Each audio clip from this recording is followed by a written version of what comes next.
L'ouest de la Côte d'Ivoire encore endeuillé. Une dizaine de personnes y ont trouvé la mort ce vendredi. L'attaque a été menée par une cinquantaine d'assaillants venus du Libéria. Ils auraient traversé le fleuve qui sert de frontière pour attaquer le village de Sao, Para et Négri. Le bilan est lourd, 5 civils, un élément des FRC et 7 casques bleus tombés dans une embuscade. Il y a eu 7 morts du côté des casques bleus, il y a plusieurs morts du côté de l'armée ivoirienne et c'est une embuscade d'une patrouille des Nations Unies qui était en mission de protection de population. C'est extrêmement grave. Ces soldats de la paix tombés au champ d'honneur sont d'origine nigérienne. Ils sont arrivés en renfort dans la région il y a à peine une semaine. Le secrétaire général de l'ONU, Ban Ki-moon, a condamné l'acte. J'exprime mes profondes condoléances au gouvernement du Niger pour cette tragédie. J'exhorte le gouvernement de Côte d'Ivoire à faire tout son possible pour identifier les auteurs de l'attaque et prendre toutes les mesures afin qu'ils répondent de leurs actes. Selon Human Rights Watch, au moins 40 personnes ont été tuées depuis juillet 2011 dans des attaques à l'ouest de la Côte d'Ivoire.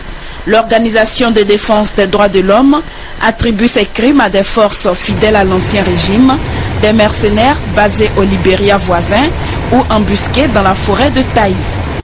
À la suite du décès d'une dizaine de personnes, dont 7 casques bleus, lors d'une attaque dans l'ouest de la Côte d'Ivoire vendredi dernier, Monrovia a décidé de fermer immédiatement la frontière commune aux deux pays. Les autorités libériennes ont aussi donné des instructions pour que les militaires soient immédiatement déployés à la frontière. Le Libéria affiche ainsi sa volonté d'arrêter les individus impliqués dans ces attaques. Le gouvernement ivoirien, quant à lui, a indiqué que les assaillants sont venus du Libéria. Pour l'opération des Nations Unies en Côte d'Ivoire, il faut mener des investigations pour situer les responsabilités. C'est important pour nous de faire ces investigations pour être sûrs qui sont responsables.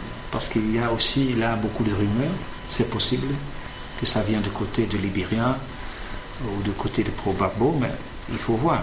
La sécurité reste une priorité dans cette partie de la Côte d'Ivoire depuis la fin de la crise. Nous devons protéger les civils. C'est pour cela que nous avons renforcé nos effectifs militaires, humanitaires, policiers. Je crois que ce qui se passe maintenant à l'ouest, ça renforce la nécessité de réconciliation. Pour moi, c'est inacceptable si un des partis ou un des groupes veut prendre l'avantage. Dans un rapport publié mercredi dernier, l'ONG Human Rights Watch avait pointé du doigt le Libéria, lui reprochant de ne pas poursuivre les auteurs d'attaques perpétrées à partir de son territoire. Les prochains jours devraient voir la tenue d'une réunion des chefs d'état-major dans le cadre de l'organisation du fleuve Mano afin de combattre les groupes armés dissimulés dans la zone forestière libérienne qui frappent un territoire ivoirien.